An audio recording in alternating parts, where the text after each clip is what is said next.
তাবলিগ জামাত হাজারো মানুষের জীবনের প্রতি দৃষ্টিভঙ্গি বদলে দেওয়ার রূপকার। শুধু সাধারণ মানুষ নয়, বেশ কিছু নামকরা ক্রিকেটারকেও সোনালী জীবনের সন্ধান দিয়েছে তাবলিগ জামাত। চলুন জেনে নেই তেমনই কিছু ক্রিকেটারের গল্প। সাইদ আনোয়ার পাকিস্তানের এক সময়ের তারকা ওপেনার সাইদ আনোয়ার তখনও তিনি দাপিয়ে বেড়াচ্ছেন ক্রিকেট মাঠ। অকালে তার মেয়ে পর খেলোয়াড়ি জীবনে যুক্ত হয়ে পড়েন তাবলিগ জামাতের কার্যক্রমের সাথে। খুঁজে পান জীবনের নতুন দিশা। ক্রিকেটের রান মেশিন খ্যাত দক্ষিণ আফ্রিকান ব্যাটার হাশিম আমলা ব্যক্তি জীবনে একজন ধর্মপ্রাণ মুসলমান। নামাজ ও নিয়মিত কুরআন তেলাওয়াতের প্রতি তার বেশ গুরুত্ব। কখনো রমজানে মাঠে নামতে হলে রোজা রেখেই মাঠে নামতেন তিনি। মুশতাক আহমেদ পাকিস্তান ক্রিকেটের অন্যতম সেরা স্পিনার। মুশতাক আহমেদ ক্রিকেট থেকে অবসর গ্রহণের পর পেশা হিসেবে কোচিং ও ইসলামিক ধ্যান ধারণায় মনোনিবেশ করেছেন। তার ধারণা ইসলাম এবং ক্রিকেট তার জীবনকে বদলে দিয়েছে, সুতরাং ইসলামের অনুসরণ ভীষণ জরুরি। ইনজামামুল হক তরুণ ক্রিকেটারদের আইডল তিনি। মুলতানের সুলতান খ্যাত পাকিস্তান ক্রিকেটের এই প্রভাবশালী ব্যক্তিটি এখন তাবলিগ জামাতের সক্রিয় সদস্য হিসেবে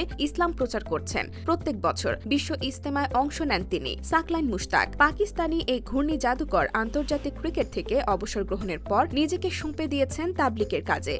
ক্রিকেট ইতিহাসের অন্যতম সেরা অফ স্পিনারের দাওয়াতে পাকিস্তানের উঠতি অনেক ক্রিকেটারের জীবন বদলে গেছে। তাদের মাঝে নৈতিকতা বোধ সৃষ্টিতে তিনি বিশেষ ভূমিকা রাখছেন। মোহাম্মদ ইউসুফ ক্রিকেট মাঠের অন্যতম সফল ও সেরা ব্যাটসম্যান। মোহাম্মদ ইউসুফ তিনি ছিলেন খ্রিস্টান ধর্মাবলম্বী। নাম ছিল ইউসুফ ইউহানা। এক সময়ের ক্রিকেট মাঠের সঙ্গী সাইদ আনোয়ার তাকে বোঝান ইসলামের মহানুভবতার কথা। সাইদ আনোয়ারের সঙ্গ দিয়েছিলেন বিশিষ্ট আলেম দায়ী মাওলানা তারেক জামিল। তাদের অক্লান্ত মেহনতে ইউসুফ ইউহানা আশ্রয় নেন ইসলামের শীতল ছায়ায়। হয়ে উঠেছেন মোহাম্মদ ইউসুফ নামের এক মহিরুহে। আফতাব আহমেদ বাংলাদেশ জাতীয় দলের সাবেক cricketer, hard hitter Aftab Ahmed এখন ক্রিকেট কোচিং এর সাথে যুক্ত। ক্রিকেটের মাঠে ঝড় তোলা এই ব্যাটসম্যান নিজের জীবনধারাকে ইসলামের ছোঁয়ায় পাল্টে নিয়েছেন শখ, আহ্লাদ ও আনন্দের রূপ তিনি দাঁড়িয়ে রেখেছেন। ক্রিকেটের পাশাপাশি তরুণদের নামাজ রোজার জন্য উৎসাহিত করে যাচ্ছেন নিরলসভাবে।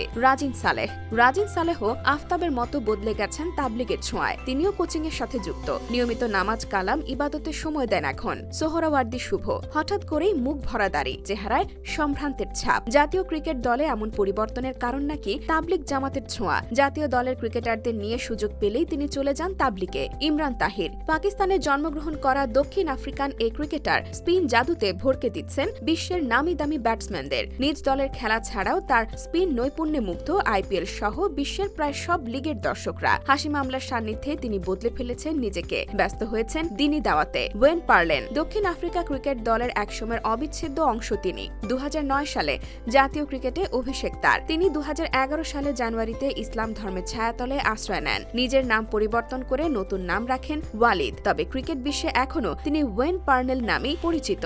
মঈন আলী বর্তমান ইংলিশ দলের অন্যতম সেরা অলরাউন্ডার। মঈন আলীর পারফরমেন্স চোখে পড়ার মতো। আরও চোখে পড়ার মতো ব্যাপার হলো ইসলামের প্রতি তার নিবেদন। সরাসরি তাবলিগ জামাতের সাথে যুক্ত না হলেও ইসলামের প্রতি তার ভালোবাসা সত্যিই প্রশংসনীয়। মঈন আলীর মতো তারই সতীর্থ আদিল রশিদও ইসলামের প্রতি ডেডিকেশনের জন্য বেশ প্রশংসিত এক নাম। এভাবেই তাবলিগ জামাত দিনের পথে অনেক বিখ্যাত ক্রিকেটারকে নিয়ে এসেছেন, দিয়েছেন ইসলামের প্রকৃত আলোর সন্ধান।